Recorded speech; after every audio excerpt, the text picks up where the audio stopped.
Yes sir ನಮಸ್ಕಾರ. ನಾನು ವಸಂತ್ ಬಂಗೇರ ಸೊರಬ. ಮೊಟ್ಟ ಮೊದಲನೇದಾಗಿ ನಾನು ರಾಜ್ಯ ಸರ್ಕಾರಕ್ಕೆ ನಾನು ಮನವಿ ಮಾಡ್ತಿದ್ದೀನಿ. ಆ ಬುರುಡೆ ತನಿಖೆ ಫಸ್ಟ್ ಆಗಬೇಕಾಗಿತ್ತು. ಕೋರ್ಟ್ ಹೇಳಿಲ್ಲ ಇದನ್ನು ಹಿಂಗೆ ತನಿಖೆ ಮಾಡಿರಿ ಅಂತ ಹೇಳಿಲ್ಲ. SIT ತನಿಖೆ ಮಾಡಬೇಕಿದ್ರೆ ಆ ಬುರುಡೆ ತನಿಖೆ ಫಸ್ಟ್ ಆಗಬೇಕು. ಆ ಅಸ್ಥಿಪಂಜರ ಎಲ್ಲಿದೆ ತೋರ್ಸಪ್ಪ ಅಂತ ಹೇಳಿ ಕರ್ಕೊಂಡು ಹೋಗಿ ಕೇಳಬೇಕಾಗಿತ್ತು. ಅದನ್ನು ಮಾಡಿಲ್ಲ SIT ಅವರು. ವಸಂತ್ ಬಂಗೇರ್ ಅವರೇ, ಅವರ ಪ್ರಶ್ನೆ ಇನ್ನೊಂದು ಸ್ವಲ್ಪ ಫರ್ನಿಷ್ ಮಾಡಿ ಕೇಳ್ತಾ ಇದ್ದೀನಿ. ಬೇಳೂರು ಗೋಪಾಲಕೃಷ್ಣ ಅವರೇ, 13 ವರ್ಷಗಳಿಂದ ಸೌಜನ್ಯಗೆ ನ್ಯಾಯ ಅಂತ ಒಂದು ಹೋರಾಟ ನಡೀತಾ ಇದೆ. ಕೋರ್ಟ್ನಲ್ಲಿ ಆ ಆರೋಪಿ ನಿರಪರಾಧಿ ಅಂತ ಬಿಡುಗಡೆಯಾಗಿದ್ದಾನೆ. ನಿಜವಾದ ಆರೋಪಿಗಳು ಯಾರು ಅನ್ನುವುದರ ಬಗ್ಗೆ ನಮ್ಮ ಹತ್ರ ಮಾಹಿತಿ ಇದೆ ಅಂತ ಕೆಲವರು ಬಹಿರಂಗ ವೇದಿಕೆಗಳಲ್ಲಿ ಹೇಳ್ಕೊಂಡು ಓಡಾಡ್ತಾ ಇದ್ದಾರೆ.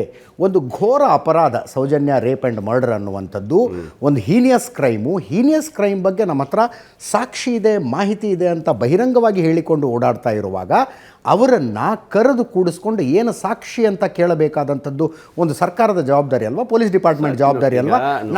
ನಾನು ಹೇಳ್ಕೊಂಡು ಓಡಾಡಿದ್ರೆ ಸುಮ್ಮನೆ ಇರ್ತೀರಾ?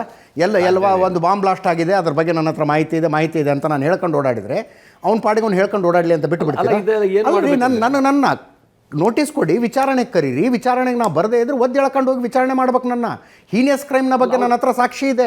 ನನ್ನ ಮೊಬೈಲ್ ಸೀಸ್ ಮಾಡ್ಕೊಳ್ಳಿ, ಮೊಬೈಲ್ನಲ್ಲಿ ಡೇಟಾ ರಿಟ್ರೀವ್ ಮಾಡ್ಕೊಳ್ಳಿ, ಅದರ ಯಾವ ಮಾಹಿತಿ ಅಂತ ಕೇಳಬೇಕಲ್ಲ. ಅವ ಸಾಕ್ಷಿ ಹೇಳಿದರೆ ಕೋರ್ಟಲ್ಲಿ ಹೋಗಿ ಹೇಳಿದರೆ ಕೋರ್ಟಲ್ಲಿ ಏನಾಗಬೇಕು, ತೀರ್ಮಾನ ಆಗಬೇಕು. ಪಬ್ಲಿಕಲ್ಲಿ ಮಾತಾಡ್ತಾ ಇದಕ್ಕೆ ನಾವು ಈಗ ಸರ್ಕಾರದಲ್ಲಿ ಯಾರು ಅದು ಅವನ ಬಗ್ಗೆ ಕಂಪ್ಲೇಂಟ್ ಕೊಟ್ಟಾಗ ಅವನ ಬಗ್ಗೆ ಚರ್ಚೆ ಮಾಡಿ ಅವನಿಗೆ ಇದು ಮಾಡಲಿಕ್ಕೆ ತಡೆ ಹಿಡಿಯೋಕ್ಕೆ ಅವಕಾಶ ಇದೆ. ನನ್ನ ಹೆಸರು ಶಿವಕುಮಾರ್ ಅಕ್ಕಿ ಅಂತ, ಕೊಪ್ಪಳ ಜಿಲ್ಲೆ ಮುದ್ರಗಾಮಿಂದ ಬಂದಿದ್ದೇನೆ. ಸೊ ಲಾಸ್ಟ್ 13 ವರ್ಷದಿಂದ ಕೇಳ್ತಾ ಇದ್ದೀನಿ ಏನಾಗ್ತಿದೆ ಇಲ್ಲಿ. ಸೌಜನ್ಯ ಕೇಸ್ ಅಂತ ಬರುತ್ತೆ, ಒಂದು ದಿವಸ ಬರುತ್ತೆ, 2 ದಿವಸ ಬರುತ್ತೆ, ಮತ್ತೆ ಅಷ್ಟೇ ಹೋಗ್ಬಿಡ್ತಿದೆ. ಸೊ ಈ ಸಾರಿ ಏನಾಗಿದೆ ಅಂದರೆ ಹೈಕೋರ್ಟ್ ಅಂತೀರಾ, ಸರ್ಕಾರ ಅಂತೀರಾ, ಅದು ಯಾವುದೂ ಗೊತ್ತಿಲ್ಲ. ಇದಕ್ಕೊಂದು ಅಂತ್ಯ ಆಡ್ಬೇಕು ಸರ್. ಇದಕ್ಕೆ ಅಂತ್ಯ ನಾವೊಬ್ಬರೇ ಆಡೋಕ್ಕಾಗಲ್ಲ. ಸಾರ್ವಜನಿಕರು ಇದಕ್ಕೆ ಸರ್ಕಾರನೂ ಸಹಾಯ ಬೇಕು, ಮಾಧ್ಯಮದವರು ಸಹಾಯ ಬೇಕು, ಸಾರ್ವಜನಿಕರು ನಿಂತ್ಕೋಬೇಕು ಸರ್. ಒಂದು ಏನು ಇದೆ ಇಲ್ವಾ ಅಂತ ಹೇಳ್ಬಿಟ್ರೆ ಸಾಕು. ಈ ದೇಶದಲ್ಲಿ 187 ಪ್ರಕರಣಗಳಲ್ಲಿ ಆರೋಪಿಗಳು ನಿರಪರಾಧಿಗಳು ಅಂತ ಬಿಡುಗಡೆ ಆಗ್ತಾರೆ. ನಾನು ಅಥೆಂಟಿಕ್ ನಂಬರ್ ಹೇಳ್ತಾ ಇದ್ದೀನಿ. 187 ಪ್ರಕರಣಗಳಲ್ಲಿ ಆರೋಪಿಗಳು ನಿರಪರಾಧಿಗಳು ಅಂತ ಬಿಡುಗಡೆ ಆಗ್ತಾರೆ. ಆ ರೀತಿಯಲ್ಲಿ ಸೌಜನ್ಯ ಕೊಲೆ ಕೇಸಿನ ಆರೋಪಿಯೂ ಬಿಡುಗಡೆಯಾಗಿದ್ದಾನೆ.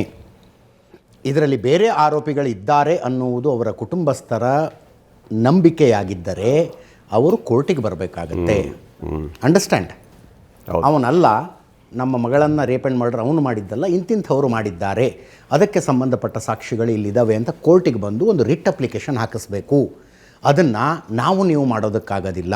ಯಾಕಂದರೆ ಕೋರ್ಟು ನಿಮ್ಗೆ ಏನು ಸಂಬಂಧ ಸೌಜನ್ಯ ಅಂತ ಕೇಳ್ತಾರೆ. ಸೌಜನ್ಯ ಕುಟುಂಬಸ್ಥರೇ ಬರಬೇಕು. ಅಂತ್ಯ ಹಾಡಬೇಕು ಅನ್ನುವಂಥದ್ದು ಅದ್ರ ಕಂಟ್ರೋಲ್ ನಮ್ಮ ಯಾರ ಕೈಯಲ್ಲೂ ಇಲ್ಲ, ಕುಟುಂಬಸ್ಥರ ಕೈಯಲ್ಲಿದೆ. ಕುಟುಂಬಸ್ಥರು ಬರಬೇಕು ಕೋರ್ಟಿಗೆ. ಒಂದು ನಿಮಿಷ ಹೇಳೋದು ಕೇಳಿ. ಕುಟುಂಬಸ್ಥರು ಈ ಎಲ್ಲ ಹೋರಾಟಗಳ ಬದಲು ನ್ಯಾಯ ತೆಗೆದುಕೊಳ್ಳುವುದೇ ನಿಜವಾದ ಉದ್ದೇಶ ಆಗಿದ್ರೆ ಕೋರ್ಟಿಗೆ ಆ ಕುಟುಂಬದ ಪರವಾಗಿ ಇಡೀ ರಾಜ್ಯ ನಿಂತ್ಕೊಳ್ಳಬೇಕಾದದ್ದು ರಾಜ್ಯದ ಜವಾಬ್ದಾರಿ.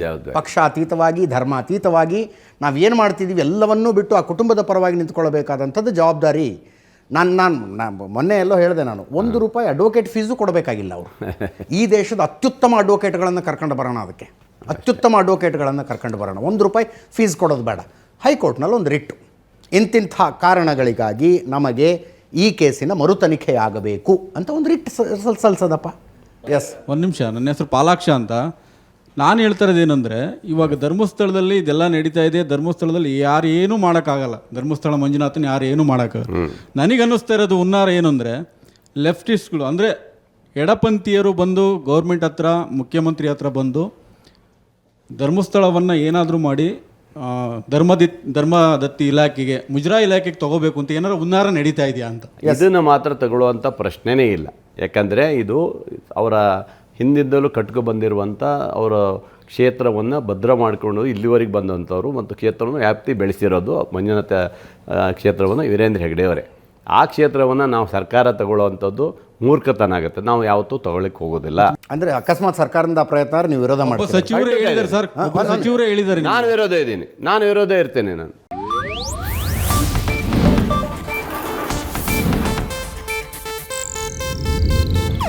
ಇದು ಏಷ್ಯಾನೆಟ್ ನ್ಯೂಸ್ ನೆಟ್ವರ್ಕ್ ಪ್ರಸ್ತುತಿ.